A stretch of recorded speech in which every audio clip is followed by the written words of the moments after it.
जब हम एटम की बात करते हैं तो हम सबको पता होता है कि वो टीनी टाइनी पार्टिकल है, but have you wondered what is an atom actually weigh? मतलब अगर हम किलोग्राम्स में बात करें तो the number is ridiculous. Even अगर हम ग्राम्स में बात करें तब भी द नंबर इज रिडिक्युलस। हाँ, अगर हम अमेरिकन बन के हम पाउंड्स में बात करें तब भी द नंबर इज रिडिक्युलस। तो साइंटिस्ट ने सोचा फॉरगेट इट, हम लोग को एक नया यूनिट चाहिए एटम के लिए, और वो नया यूनिट था AMU। Hi everyone, hello. My name is Anchal Arora and I welcome you all to my YouTube channel, The Chem Squad। और आज हम बात करने वाले हैं कि एटम को कितने ग्राम, किलोग्राम, AMU में मेजर किया जा सकता है। देखो, एटम हमें पता है कि बना होता है न्यूट्रॉन्स, प्रोटॉन्स और इलेक्ट्रॉन्स। सही बात है, हम बने हुए एटम के, सब कुछ दुनिया में ब्रह्मांड में बना हुआ है एटम का, ठीक है जी। तो एटम इतना इंपॉर्टेंट है हमारी जिंदगी के लिए, और वो खुद से बना हुआ है न्यूट्रॉन्स, प्रोटॉन्स, इलेक्ट्रॉन से, जिसमें न्यूट्रॉन्स और प्रोटॉन्स को साथ में क्या कहा जाता है? न्यूक्लियॉन्स। और ये न्यूट्रॉन्स और प्रोटॉन्स है कहाँ? ये न्यूट्रॉन्स और प्रोटॉन्स प्रेजेंट है एटम के न्यूक्लियस में, ठीक है, और इलेक्ट्रॉन्स बाहर घूम रहे हैं। बहुत बढ़िया। मास ऑफ एन एटम किसकी वजह से है? ये जो लोग उसके अंदर है उसी की वजह से होना चाहिए। पर हमें एक बात पता है जो हमें बचपन से पढ़ाई दे रही है कि इलेक्ट्रॉन्स का मास ना बिल्कुल नेग्लिजिबल है प्रोटॉन्स और न्यूट्रॉन्स के कंपैरिजन में। तो हमने मान लिया, हमने वैल्यूज देखी, अब हमने तो जाके नहीं वे किया था मास स्पेक्ट्रोस्कोपी पे चीजों को, या फिर हमें तो एटम का भी मास को बता दिया, हमने मान लिया। हमने ये भी मान लिया कि चल ठीक है यार कि इलेक्ट्रॉन्स का मास जो है वो नेग्लिजिबल है, तो मेनली जो एटम का मास है वो न्यूट्रॉन्स और प्रोटॉन्स डिसाइड कर रहे हैं जिनका आपस में मास सिमिलर है। बहुत बढ़िया। तो जितने ज्यादा प्रोटॉन्स और न्यूट्रॉन्स होंगे किसी एटम में उतना ज्यादा उसका मास होगा। Make sense? तो मतलब हाइड्रोजन का मास कम होगा, वही ऑक्सीजन का मास ज्यादा होगा उससे, क्योंकि उसमें ज्यादा न्यूट्रॉन्स और प्रोटॉन्स है ना। ये तो रही बचपन की बातें। अच्छा, तो इसका मतलब मैं कह सकती हूँ कि एटम का सारा मास जो है वो उसके न्यूक्लियस में है। जो बाहर की खाली जगह है उसमें कोई मास वास नहीं है। सही बात है, मतलब है पर नेग्लिजिबल है कि हम उसको मान ही नहीं रहे हैं। हम कह रहे तेरा कोई लेना देना नहीं है। तो फिर हम मास को किस में रिप्रेजेंट करें? हमें कैसे पता कितना मास है? तो हम हाइड्रोजन से शुरू करते हैं, सबसे छोटू से एटम से, कि भाई तेरा कितना मास है। हाइड्रोजन आके बोलता है कि देख मेरे में एक प्रोटॉन, अंडा न्यूट्रॉन और एक इलेक्ट्रॉन है। इलेक्ट्रॉन का मास तुम लोगे नहीं, प्रोटॉन का मास लोगे। अब अगर तुमने मेरा मास केजी में निकाला, किलोग्राम्स में, तो मेरा मास आएगा इतना। भाई इतने सारे जीरो, एक आधा में मिस हो गया तो पूरी गेम ही खराब हो जाएगी, राइट? इसको अगर मैं साइंटिफिक नोटेशन में लिखूं तो ये होगा 1.67 इंटू 10⁻⁻27 किलोग्राम्स। बहुत छोटा नंबर है। अगर मैं यही बात करूं ग्राम्स में, तो ये तो सिमिलर ही लग रहा है। पर अगर तुम जीरो गिनोगे तो तुम्हें रियलाइज होगा कि ये एक्चुअली में इतना है। वही किलोग्राम से ग्राम में कन्वर्ट कर लिया, 1000 से मल्टीप्लाई करके, फिर भी ये नंबर रिडिक्युलस है, बहुत ही छोटा है। तो साइंटिस्ट ने बोला कि भाई AMU में बात करते हैं, एटॉमिक मास यूनिट में, और उन्होंने उसी में बात करनी शुरू करी। यूनिफाइड मास भी कहते हैं उसको। अब उन्होंने बोला कि किसी एक को रेफरेंस लेंगे और इसके रिस्पेक्ट में हम सबको वे करेंगे। इसका मास ग्राम में निकाल लेंगे। जैसे यहाँ पे इन्होंने कार्बन 12 लिया, कार्बन 12 का मास इन्होंने ग्राम में ले लिया, और उसका जब 1/12 किया, वो जो भी वैल्यू आई उन्होंने बोला ये AMU है। मैं दोबारा बताती हूँ। एक कार्बन लिया, उसका मास ग्राम्स में लिया, ठीक है। उस जो भी मास जो आया था उसको जब 12 से डिवाइड किया तो जो भी वैल्यू आई उसको 1 AMU मान लिया कि अब इसके रेफरेंस में बता, ये 1 AMU है, ये वैल्यू 1 AMU है, तो मतलब ये वैल्यू मास ऑफ हाइड्रोजन है 1। ठीक है, ओके, यहां तक भी समझ आया कि हमने कार्बन 12 को रेफरेंस लिया और हमने ये बात करी। तो इसका ये वियर्ड सा फॉर्मूला क्यों है? Relative atomic mass is the mass of one atom of an element divided by 1/12 the mass of carbon 12 है।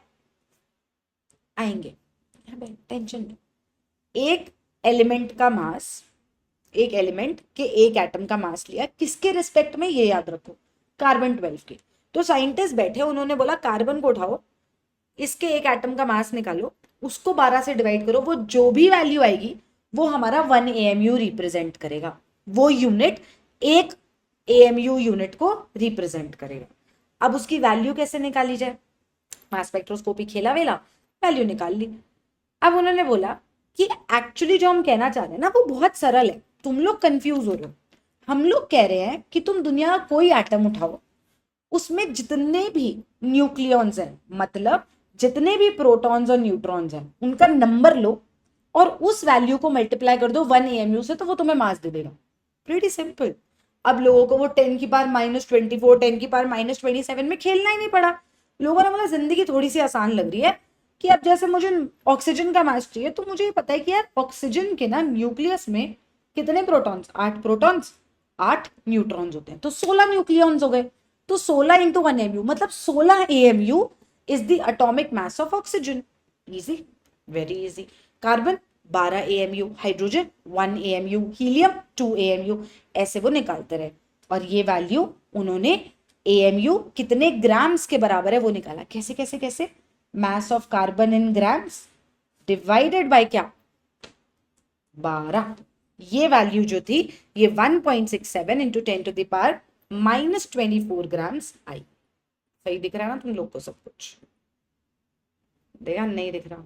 पता था मुझे ऐसे होता है। मैं उसको दोबारा लिखती हूँ। ये वैल्यू थी मास ऑफ कार्बन, उन्होंने इन ग्राम्स लिया, दैट वैल्यू उन्होंने डिवाइड करी 12 से, तो उनको 1 AMU की वैल्यू मिल गई। मैं थोड़ा डिस्प्ले ठीक कर देती हूँ, ऐसा मेरे साथ होता ही है। इतना टाइम हो गया वीडियो बनाते हुए, ये सब चीजें बहुत इरिटेट करती हैं मुझे, लेकिन मैं ठीक करूंगी इसको। वेट,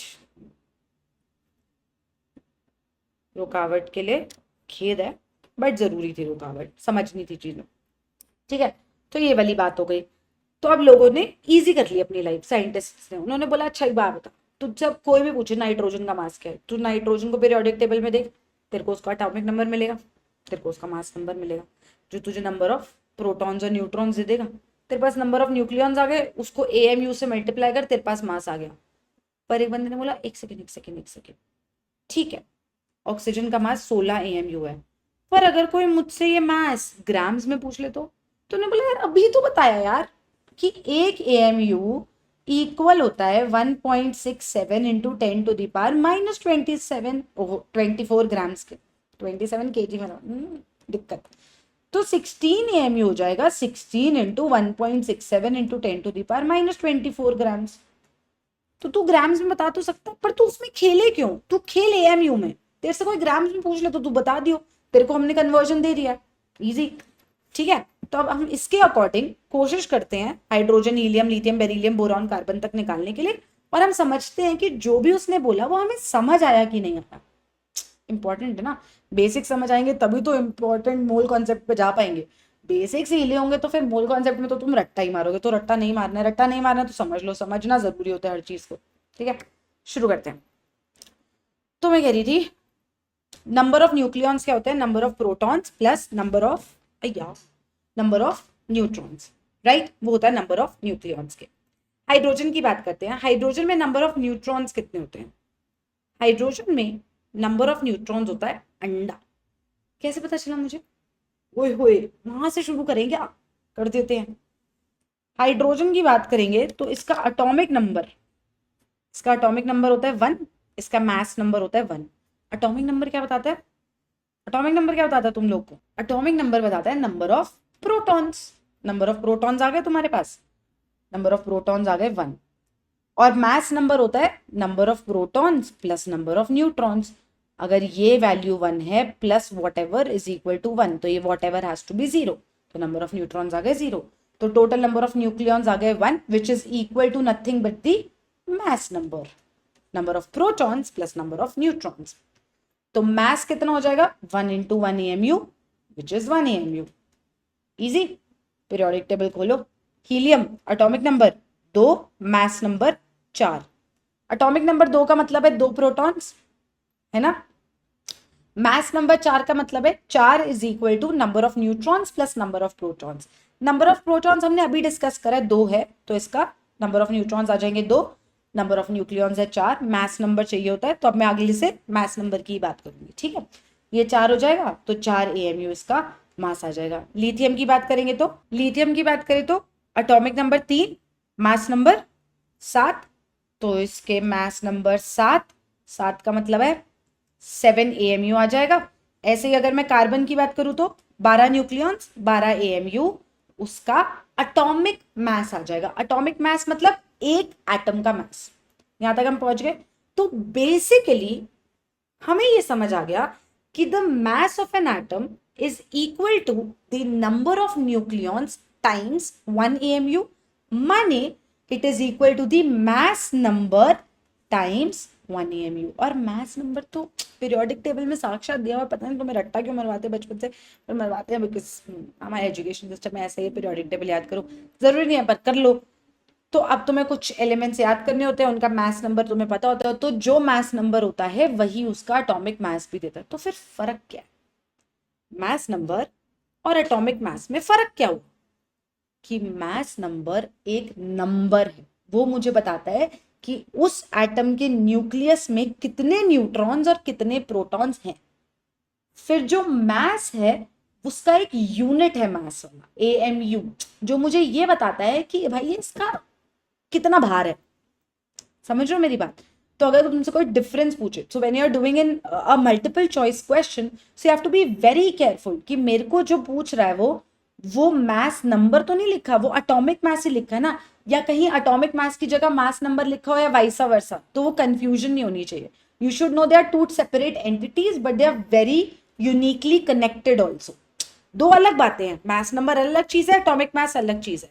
हम उसको एक दूसरे के जगह पे सिनोनिमसली यूज नहीं कर सकते हैं। एक नंबर है और एक ऐसी क्वांटिटी है जिसका यूनिट है, एक यूनिटलेस है एक यूनिट वाला है, लेकिन दोनों इंटरकनेक्टेड है। हमें मास नंबर से मास पता चल सकता है।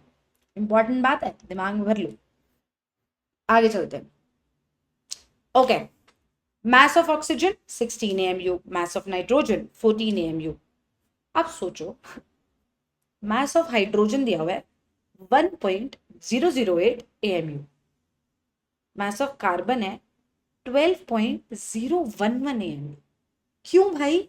एक सेकेंड, किसी भी एटम में नंबर ऑफ प्रोटॉन्स और नंबर ऑफ न्यूट्रॉन्स जो है वो तो होल नंबर ही होंगे ना, 0 1 2 3 4 5 6 7 8 9 10 व्हाटएवर। वो कभी भी 0.008 0.178 ये सब तो नहीं हो सकता ना। तो अगर फ्रैक्शन ऑफ न्यूट्रॉन या फ्रैक्शन ऑफ प्रोटॉन किसी में हो नहीं सकता है, तो किसी का एटॉमिक मास फ्रैक्शंस में क्यों आ रहा है? मेरे पास क्यों डेसिमल में आंसर आ रहा है? क्या लॉजिक है? अब हम आते हैं एक नॉच ऊपर। अब हमने समझ लिया एटम का मास क्या होता है। अब हम ये समझेंगे कि भाई कुछ चीजों का मास डेसिमल में क्यों दिया हुआ है या फ्रैक्शंस में क्यों दिया हुआ है। What is the logic? उसके अंदर के सब एटॉमिक पार्टिकल्स तो फ्रैक्शनल हो नहीं सकते। एटम खुद ऐसा था, हम एक जमाने तक बोलते थे डाल्टन की उसको नहीं तोड़ सकते, पर उसको तोड़ दिया। पर इनको तो पक्का फ्रैक्शंस में नहीं कर सकते, राइट? तो इसको हम फ्रैक्शन तो नहीं कर सकते। तो क्या लॉजिक था? ये लॉजिक था आइसोटोप्स का। सुना हो तुमने 9th स्टैंडर्ड में आइसोटोप्स? मोल भी सुना हुआ है खैर तुमने तो, पर आइसोटोप्स क्या गेम थी याद करें। These are the atoms of same element that have the same atomic number but different mass numbers। Break down करते हैं, समझते हैं। एटम्स ऑफ सेम एलिमेंट वाली बात बहुत जरूरी है, बहुत ज्यादा जरूरी। इसका मतलब है कि एक ऑक्सीजन एटम और एक कार्बन एटम कभी भी एक दूसरे के आइसोटोप नहीं हो सकते। एक कार्बन एटम और दूसरा कार्बन एटम ही एक दूसरे के आइसोटोप्स हो सकते हैं, सेम एलिमेंट के होने चाहिए, राइट?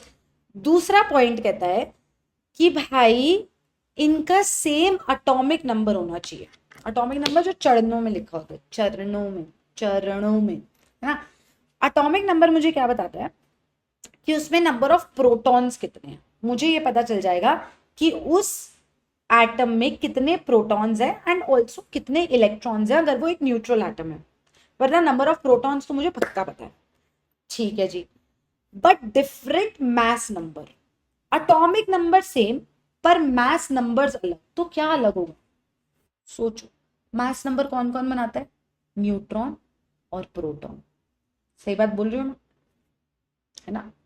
प्रोटॉन दोनों के सेम है, इस कार्बन का भी 6 है, इस कार्बन का भी 6 है। तो अलग क्या हुआ? अलग क्या हुआ? न्यूट्रॉन्स। भाई जब ये चीज दोनों की सेम है तो mass number is equal to 6 plus something होगा। अगर दोनों भाइयों का ये अलग है तो इसका मतलब ये अलग होना चाहिए। Important point, what is different in isotopes? Options में कहीं भी मास नंबर नहीं है, तो ऑप्शन में क्या है? न्यूट्रॉन्स। ठीक है, किसी भी एटम में ये याद रखना, अगर आइसोटोप्स की बात हुई है किसी भी एलिमेंट की, तो समझना इस चीज को कि एटॉमिक नंबर सेम है, मतलब नंबर ऑफ प्रोटॉन्स जीवन काल तक सेम रहेगा, नंबर ऑफ न्यूट्रॉन्स अलग होने की वजह से मास नंबर अलग हो जाता है। ठीक है जी, ऑसम।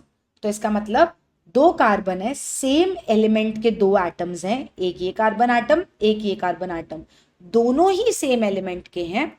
एक का एटॉमिक नंबर 6, दूसरे का भी एटॉमिक नंबर 6, तो दोनों में नंबर ऑफ प्रोटॉन्स सेम।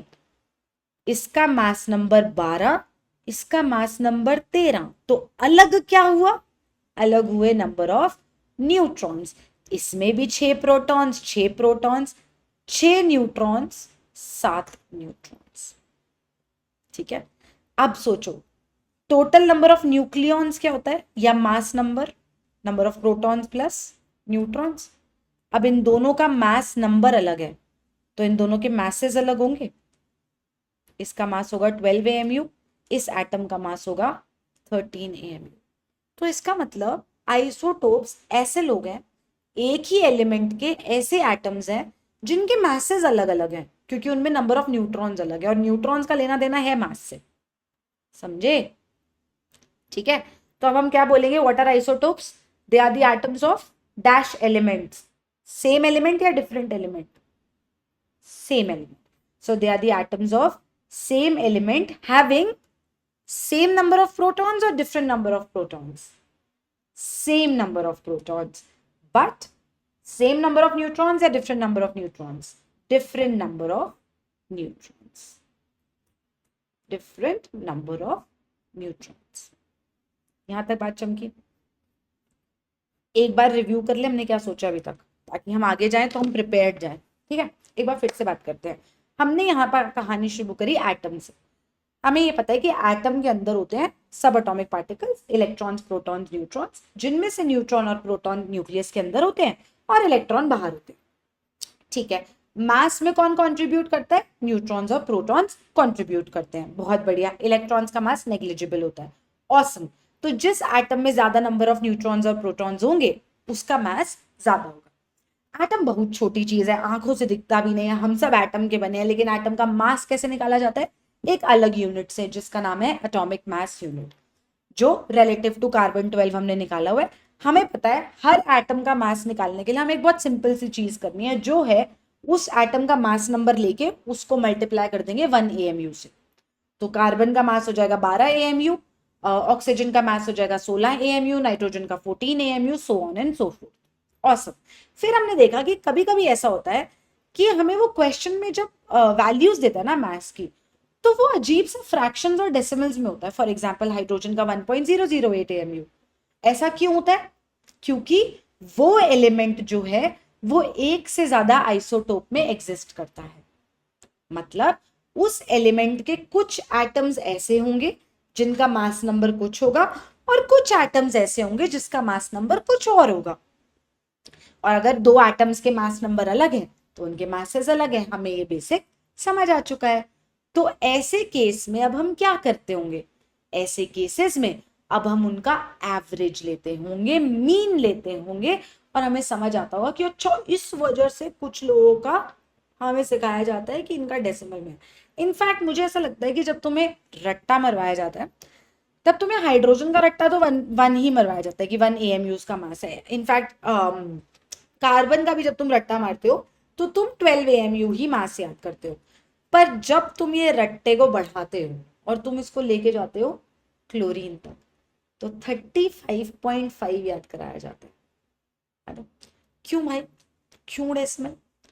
क्योंकि क्लोरीन के एटम्स जो है ना, उनमें से कुछ ऐसे होंगे जिनका कुछ मास होगा, कुछ ऐसे होंगे जिनका कुछ और मास होगा, और उसका जब मीन लिया गया होगा तो वैल्यू 35.5 आई होगी। समझे? बहुत बढ़िया। अब चलते हैं, लेट्स सी, एवरेज निकालना है। एवरेज क्या होता है? एवरेज होता है एक का मास प्लस दूसरे का मास डिवाइडेड बाय दो एटम की बात हो रही है ना, यही तो करते हैं एवरेज में। टोटल कलेक्टिव पॉइंट्स लेते हैं डिवाइडेड बाय उसकी frequency, total data points divided by frequency, वो हमें वो देता है। जैसे हम average marks of the class निकालते हैं, तो हम कैसे निकालते हैं? हम सब बच्चों के मार्क्स लेते हैं, उसका सम लेते हैं, और फिर हम उस सम की वैल्यू को डिवाइड करते हैं टोटल नंबर ऑफ स्टूडेंट्स है। करेक्ट? करेक्ट। अब सोचो, यहां पे हमें ऐसा लगेगा कि ठीक है, एक एटम का मास 12 है, एक का मास 13 है, तो एवरेज आ जाएगा 12 प्लस 13 बाय 2, 12.5। नहीं, हमने भी क्या देखा, 12.011 है ना, 12.5 तो नहीं आया है, कुछ तो गड़बड़ है, कुछ तो लॉजिक में प्रॉब्लम चल रहा है, क्योंकि ये 12.5 नहीं आ रहा। तो अब क्या करना है? अब कैसे सोचना? बैठते हैं, बात करते हैं। परसेंटेज अबंडेंस का गेम है ये, क्या नहीं भला है? सुनो, अगर मैं बोलूं कि मेरे पास एक लाइन है, नंबर लाइन, एक जगह 12 है, एक जगह 13 है, तो हम लॉजिकली ऐसा सोचते हैं कि इसका भी कंट्रीब्यूशन 50%, इसका भी कंट्रीब्यूशन 50%, इक्वल कंट्रीब्यूशन है दोनों का, तो एवरेज 12.5 आ गया। ठीक है। यहां हम बात कर रहे हैं कितने एटम्स हैं, फ्रीक्वेंसी। ऐसा सोचो कि मान लो दुनिया में 4 ही एटम है कार्बन के, मान लो, जिनमें से 3 एटम ऐसे हैं जिसमें हर एटम का मास 12 है, और एक एटम ऐसा है जिसका मास 13 है, मान लो। समझे? ठीक है, तो हम क्या करेंगे, 12 plus 12 plus 12 plus 13 divided by total number of atoms, यही करेंगे। तो ये आ जाएगा 36 प्लस 13 डिवाइडेड बाय 4, ये आ जाएगा 49/4, which comes out to be 12 point कितना, 25 है ना। सोचो 4 4 2 8 10 25, यस 12.25। ठीक है, तो हमने ये देखा कि जब ऐसा हुआ कि ये वाले लोग ज्यादा थे, इनकी तादाद ज्यादा थी, तो इनका कंट्रीब्यूशन भी ज्यादा था, है ना। आंसर 12.5 नहीं आया, आंसर आया 12.25, 12.5 और 12 के बीच में यहां पे, क्योंकि ये लोग जो हैं इनका कंट्रीब्यूशन ज्यादा था। तो एक सी सॉ की तरह सोचो, जिसका कंट्रीब्यूशन ज्यादा, जिसका पलड़ा भारी, उसकी तरफ का मास जो है वो एवरेज एटॉमिक मास होगा। जिसकी ज्यादा कंट्रीब्यूशन, जो ज्यादा लोग, जिनकी फ्रीक्वेंसी ज्यादा, जो भी वर्ड तुम्हें समझ आता है, उसके पास का मास ज्यादा होगा। ठीक है, whoever has gotten more weightage, हम उसकी साइड का मास ज्यादा आता हुआ हमें दिखा। अभी तो मैंने बस ये सोचा कि पूरे ब्रह्मांड में सिर्फ 4 कार्बन एटम है, उनमें से 3 ऐसे, एक ऐसा, तो तब भी मुझे आंसर जो है वो क्लोजर टू 12 दिखा रादर देन 13, बीच का भी नहीं दिखा 12.5, क्लोजर टू 12 दिखा। जिसके लोग ज्यादा, उसकी वेटेज ज्यादा, उसका मास जो है वो ज्यादा कंट्रीब्यूट करेगा। ये होता है परसेंटेज अबंडेंस का रूल। समझे? ठीक है, दोबारा समझते हैं अलग क्वेश्चन से। The two isotopes of boron are B10 and B11। ठीक है, बोरॉन है, उसके 2 आइसोटोप्स है B10 एंड B11। B10 और B11 का मतलब है कि कुछ एटम्स ऐसे हैं जिनका मास है 10, कुछ एटम्स ऐसे हैं जिनका मास है 11। ठीक है, average atomic mass of boron is 10.8। तुम्हें क्या लगता है क्या गेम है यहाँ पे? यहाँ पे ये गेम है कि सारे एटम्स जितने भी हैं दुनिया में, सारे एटम्स B10 वाले होंगे, या सारे एटम्स B11 वाले होंगे, या फिर सारे एटम्स किसी एक के इक्वल ना होके, हो सकता है ज्यादा एटम्स B10 वाले हों, हो सकता है ज्यादा एटम्स B11 वाले हों, या हो सकता है आधा आधा बटाओ, कि आधे एटम्स जो हैं वो 10 मास वाले हैं और बाकी आधे एटम्स जो हैं वो 11 मास वाले हैं। क्या लगता है? सिर्फ इतनी बात समझ के कि यार बोरॉन के ना अलग अलग टाइप के एटम्स हैं। कुछ एटम्स ऐसे हैं जिनका हर किसी का मास 10 के इक्वल है, कुछ एटम्स ऐसे हैं जिसमें हर किसी का मास 11 के इक्वल है। ठीक है, तो ये बताओ कि हम तुम्हें बता दे रहे हैं कि एवरेज एटॉमिक मास बोरॉन का 10.8 है। तुम्हें क्या लगता है कि इनमें से कौन सा डायग्राम जो है वो डिपिक्ट करता है कि कौन से टाइप के एटम्स ज्यादा है? इतनी सारी ऑप्शंस हैं, या तो सारे B10 वाले होंगे, या तो सारे B11 वाले होंगे, या तो आधे आधे होंगे, या फिर B10 वाले ज्यादा या B11 वाले ज्यादा। कौन सा पाई चार्ट सही लग रहा है तुम्हें? इसका मतलब है दोनों इक्वल हैं, इसका मतलब है 11 वाला ज्यादा है 10 वाला कम है, इसका मतलब है 11 वाला कम है 10 वाला ज्यादा है, इसका मतलब है सारे 11 वाले। What do you think percentage abundance wise किसका ज्यादा होना चाहिए? पलरा भारी भारी कहाँ होना चाहिए? I think B. यही मार्क किया। लॉजिकली सोचो कि अगर कुछ एटम्स का मास 10 है, कुछ एटम्स का मास 11 है, तो अगर तो वो दो इक्वल कंट्रीब्यूशन होता, मतलब 50 एटम 10 वाले होते, 50 11 वाले होते, या एक 10 वाला होता एक 11 वाला होता, इक्वल कंट्रीब्यूशन होता, तो मेरा एवरेज मास आता 10.5। बट वो कह रहा है कि तेरा एवरेज मास तो इस तरफ आ रहा है, तेरा एवरेज एटॉमिक मास तो इस तरफ आ रहा है। तो हम बोलेंगे भाई इसके बीच में आ गया, इससे ज्यादा है, इसका मतलब इस भाई का पलड़ा भारी है, सीसो इधर की तरफ है, इसका ज्यादा कंट्रीब्यूशन है। समझे? तो कभी कभी पता है क्या होता है, कभी कभी वो तुम्हें इतने सही क्वेश्चंस देगा, बताती हूँ। जैसे वो तुम्हें एक क्वेश्चन दे देगा, मान लो कि एक एलिमेंट है एक्स, ठीक है, उसके दो आइसोटोप्स हैं। ऐसे मैं रैंडमली बात कर रही हूँ, ठीक है, ऐसे दिल पे मत लेना कि ऐसा तो कोई है ही नहीं, मैं अपने मन से बना रही हूँ अभी, समझ रहे हो?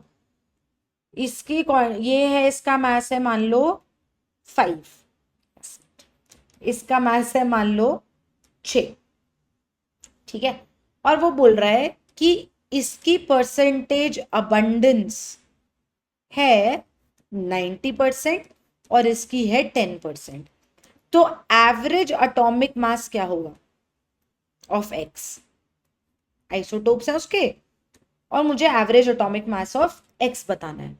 तो मैं कैसे सोचूंगी? मैं बोलूंगी एक सेकंड रुक जा, पहले तू ऑप्शंस ले।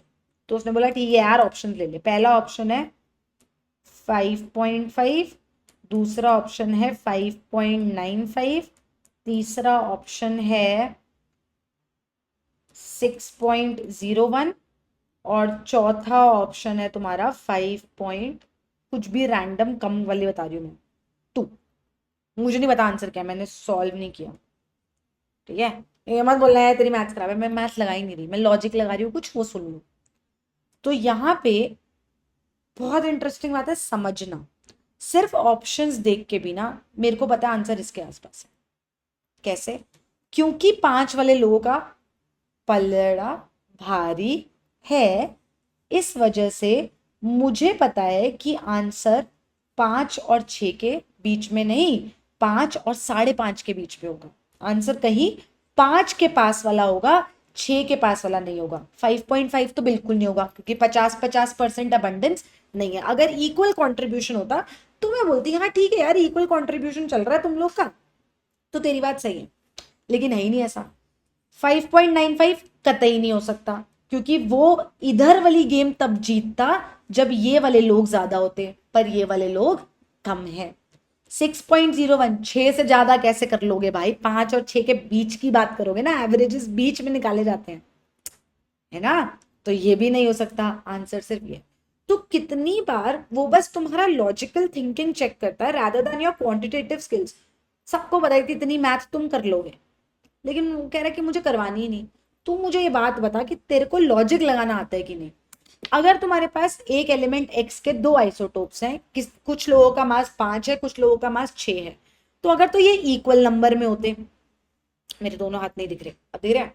अगर तो ये दोनों इक्वल नंबर में होते तो हम बोलते 5.5 है इसका एवरेज मास, पर ये दोनों इक्वल नंबर में नहीं है, 5 वाले लोग ज्यादा हैं, तो मास जो है वो 5 के आसपास होगा।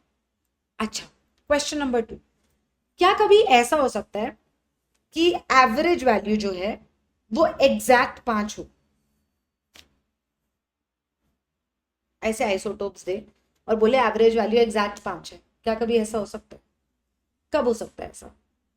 जब सारे के सारे एटम्स का मास 5 होगा तो उनका एवरेज भी 5 होगा। इफ 100% अबंडेंस जो है वो सिर्फ उन एटम्स की है जिनका मास 5 है, तो ठीक चल रहे हो, फिर हम बोल सकते हैं एवरेज भी 5 है। पर अगर कोई दूसरा आइसोटोप घुस गया पिक्चर में, 6 वाला, 7 वाला, 8 वाला, तो हम बोलेंगे कि ना ना ना ना ना, अब एवरेज वैल्यू 5 नहीं हो सकती, 5 से ज्यादा ही होगी, 5 से कम तो कतई नहीं हो सकती, क्योंकि एक 5 एक 6 वाला है, तो 5 से कम नहीं हो सकती। 5 कब होगी? जब सारे के सारे एटम्स 5 वाले होंगे। और वैल्यू 6 कब हो सकती है? जब सारे के सारे एटम्स 6 वाले होंगे, 5 वाला कोई है ही नहीं। बट अगर वो कह रहा है कुछ एटम्स 5 वाले हैं तो और कुछ एटम्स 6 वाले हैं, तो वैल्यू कभी भी एग्जैक्टली एक्सट्रीम वैल्यूज नहीं हो सकती है, ना 5 हो सकती है ना 6, बीच में ही होगी। And that depends on the percentage abundance. अगर दोनों की अबंडेंस, दोनों का कॉन्ट्रीब्यूशन, दोनों की existence in the universe equal amounts में है, कि 2 एटम्स 5 वाले हैं, 2 ही एटम्स 6 वाले हैं, तो हमारी एवरेज वैल्यू एग्जैक्ट बीच वाली आती है, 5.5 इन दिस केस। लेकिन अगर वो ऐसा बोले कि जो 5 वाले हैं वो ज्यादा है, तो value closer to 5 and farther away from 6 side. This is how averages work. बात समझ आई? तो कभी कभी तुम इतने लकी होगे कि तुम अपनी लॉजिकल थिंकिंग से क्वेश्चन को सॉल्व कर पाओगे और तुम्हें मैथ करनी ही नहीं पड़ेगी। This would give you an edge, because तुम 10 सेकेंड में सॉल्व करके आगे बढ़ जाओगे। You wouldn't have to spend so much time on an average question. Logical question है, जल्दी करना था, समझे? बात समझ आई एवरेज एटॉमिक वेट की? थोड़ी सी और समझ लेते हैं। इमेजिन करो जैसे कि कार्बन 12 है एंड कार्बन 13 है, ठीक है ना? कार्बन 12 की अबंडेंस है 99% एंड कार्बन 13 की अबंडेंस है 1%। मैं 2 मिनट तो गायब करूँ ताकि तुम्हें स्क्रीन ठीक से दिखे। आ रही। तो कार्बन 12 की अबंडेंस है 99% एंड कार्बन 13 की अबंडेंस है 1%। It means if we have 100 carbon atoms, 100 carbon atoms अगर हमारे पास होंगे, तो उनमें से 99 ऐसे होंगे जिनका हर किसी का मास 12 होगा। मतलब अगर मेरे पास 100 एटम्स हैं, उनमें से 99 ऐसे होंगे जहां पे हर कोई 12 AMU का मास लाता होगा मार्केट में, और एक ऐसा है जिसका मास 13 AMU। अब बेटा एवरेज क्या होता है? एवरेज होता है total mass upon total number of लोग, टोटल नंबर ऑफ एटम्स। तो यहाँ पे टोटल नंबर ऑफ एटम्स कितना है, क्या मैं वो बता सकती हूँ सिर्फ इतनी सी इंफॉर्मेशन देख के? Take your time, absorb, pause the video, देखो जो मैंने अभी तक कहा है वो समझ आया है कि नहीं, फर्स्ट पॉइंट। सेकेंड पॉइंट, कि तुम्हें ये समझ आ रहा है कि नहीं कि अगर परसेंटेज में बात हो रही है तो टोटल नंबर ऑफ एटम्स हम 100 अज्यूम कर सकते हैं। ऑफकोर्स 100 से बहुत ज्यादा होंगे, 100% ऐसा होगा कि 100 से बहुत ज्यादा होंगे, पर क्या हम 100 अज्यूम कर सकते हैं? हमारी लाइफ इजी हो जाएगी। अगर 100 टोटल एटम्स हैं, उनमें से 99 ऐसे होंगे जिनमें हर किसी का मास 12 AMU होगा, और कोई एक ऐसा होगा जिसका मास 13 AMU होगा। बात समझ आई? कैसा मैजिक होता है, बात समझ आई? ठीक है, तो अब मेरे को टोटल मास चाहिए। सोचो 100 कार्बन एटम्स है जिनमें से 99 ऐसे हैं जिसमें हर किसी का मास 12 है, तो the mass of one carbon 12 वाला इज 12 AMU। तो 99 सच होंगे तो टोटल मास कितना हो जाएगा? 99 इंटू 12 AMU। सिमिलरली एक कार्बन 13 वाले का मास 13 AMU होता है, तो एक ही दिया हुआ है तो हम 13 AMU ही लेंगे। तो मुझे पता है एवरेज होता है, टोटल एवरेज मास निकालना है ना, तो टोटल मास डिवाइडेड बाय क्या? total mass divided by total number of atoms. So it would be, what would be? Total mass of all carbon 12 atoms plus total mass of all carbon 13 atoms divided by total number of atoms. Absorb. I'm waiting. Think. See what have I done? How have I put values? कैसे करना था? देखो, समझो, फिर आगे चलते हैं। Formula नहीं रटवा रही मैं, कोई बात तक लेके जा रही हूँ, फॉर्मूला भी करा दूंगी, बात तक लेके जा रही हूँ, समझो।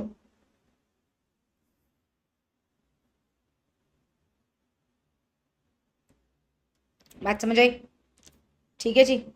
अब देखो ये क्या हो गया, 99 इंटू 12 प्लस 1 इंटू 13, 12 वालों का टोटल मास, 13 वालों का टोटल मास, 12 वाले जितने एटम्स हैं उन सबका टोटल मास, 13 वाले जितने एटम्स हैं उन सबका total mass divided by total number of atoms. सही बात है। अच्छा, इसको मैं ये जो नीचे है ये इसको भी डिवाइड कर रहा है, इसको भी डिवाइड कर रहा है, मान रहे हो, इसको भी डिवाइड कर रहा है, इसको भी, तो मैं इसको सेपरेट करके लिख सकती हूँ ऐसे, 99/100 इंटू 12 प्लस 1/100 इंटू 13। कुछ गलत नहीं लिख रही? सही बात है।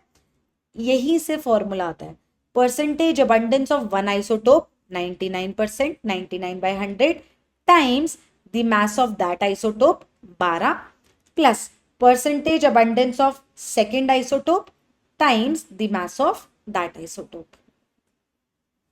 परसेंटेज अबंडेंस, यहां से आपका फॉर्मूला आता है average atomic mass is percentage abundance of first isotope into उसका मास plus percentage abundance of second isotope into उसका मास plus percentage abundance of third isotope into उसका मास एंड सो ऑन, जितने भी आइसोटोप्स दिए होते हैं। और कुछ लोगों का, कुछ एटम्स का मास आपको फ्रैक्शंस या डेसिमल में क्यों दिया होता है?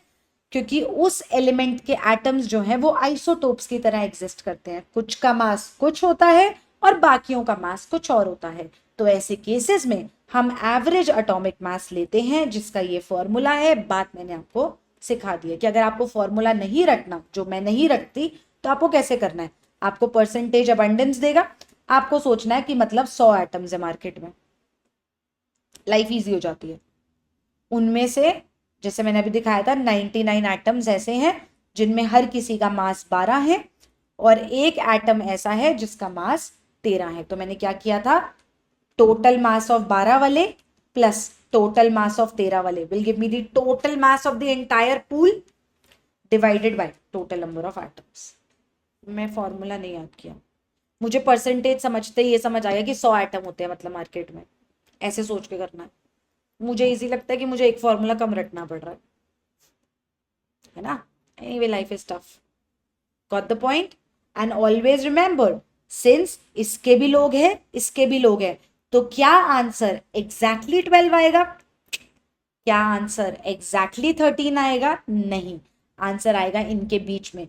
पर क्या आंसर 12.5 होगा? नहीं नहीं मैम, क्या बात कर रहे हो, ये 99 है, ये 1 है, तो इसके आसपास का आंसर होगा। Got the point? बात समझ आई? Awesome, let's try a question. तो कार्बन के एक्चुअली में isotopes carbon 12, carbon 13, carbon 14 exist करते हैं। क्या अलग होता है तीनों में? सोचो। एटॉमिक नंबर सेम, मतलब number of protons same, mass number अलग, मतलब नंबर ऑफ न्यूट्रॉन्स अलग। बहुत बढ़िया, जिसकी वजह से इनका मास अलग होता है। परसेंटेज अबंडेंस बताता है कि ये मार्केट में कितने हैं ऐसे, मतलब अगर मैं 100 टोटल नंबर ऑफ एटम्स मान लूं तो उनमें से 98 पॉइंट ये 12 टाइप के होंगे, ये इतने टाइप के, इतने टाइप के। ये तो ऑलमोस्ट नेग्लिजिबल है भाई इसके सामने। ये वैल्यू 98 है, ये वैल्यू 1 है, ये वैल्यू 10 की पावर -10 है, मतलब ये वैल्यू पता है कितनी है, 2/1, 2, 3, 4, 5, 6, 7, 8, 9, 10।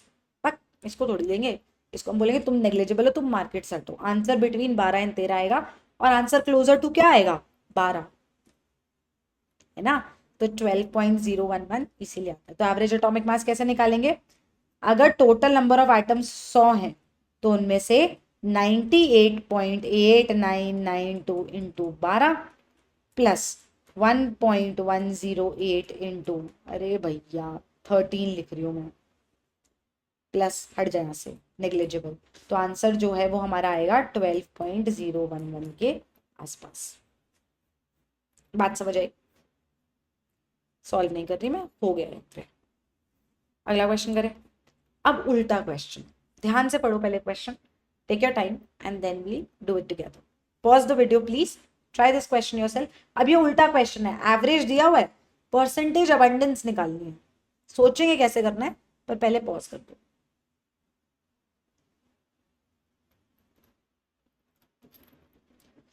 आई होप पॉज करी थी वीडियो, क्योंकि मैं इतना एडिट नहीं कर पाऊंगी। मैं शुरू कर रही हूँ, ठीक है।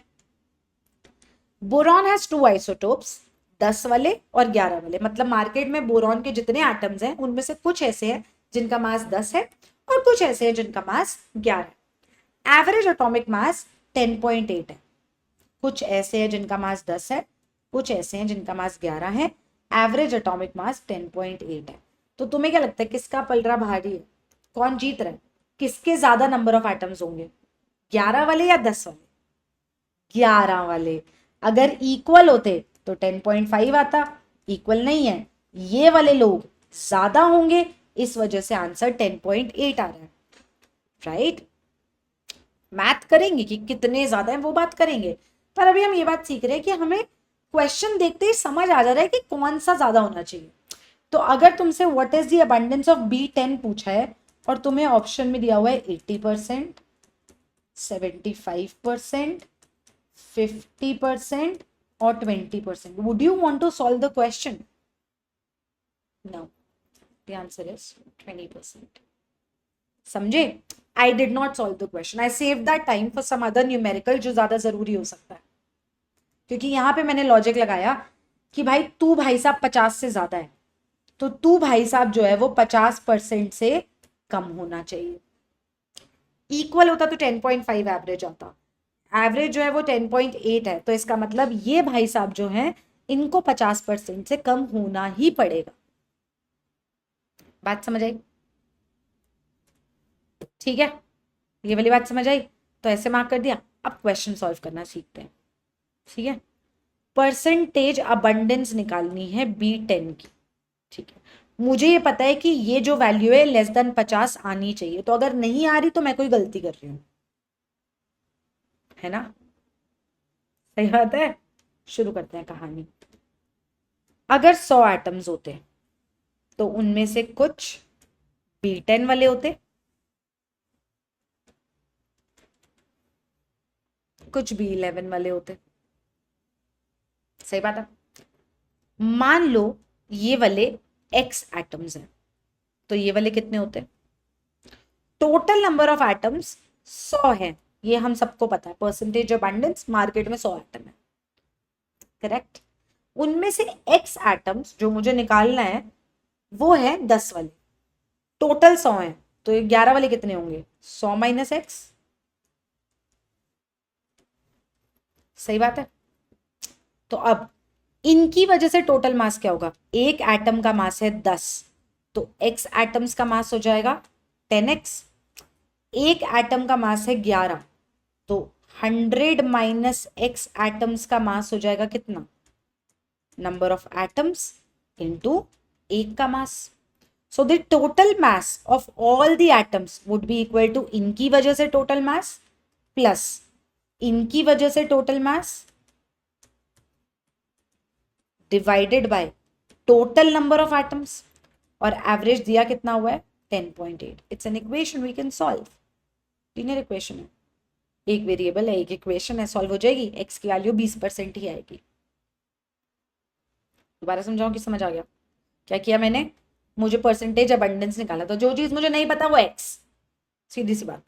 तो टोटल एटम्स मार्केट में अगर 100 है तो मैं परसेंटेज में बात कर रही हूँ, उनमें से एक्स एटम्स ऐसे हैं जो B10 वाले हैं जो मुझे निकालना है, तो बचे कितने? 100 माइनस एक्स, B11 वाले। राइट? मुझे ये पता है एक्स की वैल्यू 50 से कम भी आनी चाहिए, ये मैंने अपनी लॉजिकल थिंकिंग, स्ट्रैटेजिक थिंकिंग और ये सब करा मैंने। Right? I got to the point कि मुझे पता है आंसर 50 से कम आना चाहिए, नहीं आ रहा तो मैं कुछ गलती कर रही हूँ। ठीक है, फिर मैंने क्या किया? Total mass upon total number of atoms. Total number of atoms 100, total mass इन वालों का 10x, इन वालों का 100 माइनस एक्स इंटू 11, ऐड करा, एवरेज के इक्वल पुट करा, आंसर आ जाता। सिंपल, कोई फॉर्मूला नहीं रटना पड़ा, लॉजिकली अप्रोच करा हमने क्वेश्चन को। गेम समझ आई? ठीक है जी। तो अभी इस वीडियो में हमने क्या सीखा? इस वीडियो में हमने शुरू करा कि एटम का मास किस यूनिट में निकाला जाता है। फिर हमने उसके बाद बात करी कि कभी कभी ऐसा होता है कि एटम्स का मास आपको डेसिमल में दिया जाएगा, तो ये डेसिमल्स में क्यों है? क्योंकि ये आइसोटोप्स की फॉर्म में एग्जिस्ट करते हैं। फिर आइसोटोप्स के बारे में पूरी एक्सप्लेनेशन करने के बाद हमने सीखा कि एवरेज एटॉमिक मास, ये जो फ्रैक्शनल वैल्यू है, ये हम निकालते कैसे हैं। और फिर हमने इसको लॉजिकली अप्रोच करा कि भाई दो एक्सट्रीम्स है, आंसर बीच में आना चाहिए, किसका पलड़ा भारी है उस पर डिपेंड करता है। राइट? और कभी कभी हम सिर्फ ऑप्शंस देख के अपनी लॉजिकल थिंकिंग से उसको मार्क कर सकते हैं बिना सॉल्व किए। क्वांट स्किल्स हर जगह नहीं चाहिए होते। ठीक है जी, नेक्स्ट वीडियो में हम मॉलिक्यूलर मास और फॉर्मूला मास की बात करेंगे और फिर हम कंटिन्यू करेंगे मोल पे। I will see you in the next video. अब से वीडियोस रेगुलर होंगे। I am so sorry, I was stuck up with something and मुझे वो पढ़ाई करना बहुत जरूरी था। I had an exam, it went well. तो अब तुम भी पढ़ाई कर लो, it will be regular, all the chapters will be covered. I hope this video reaches a lot of people and I hope you do well in your studies. Bye bye.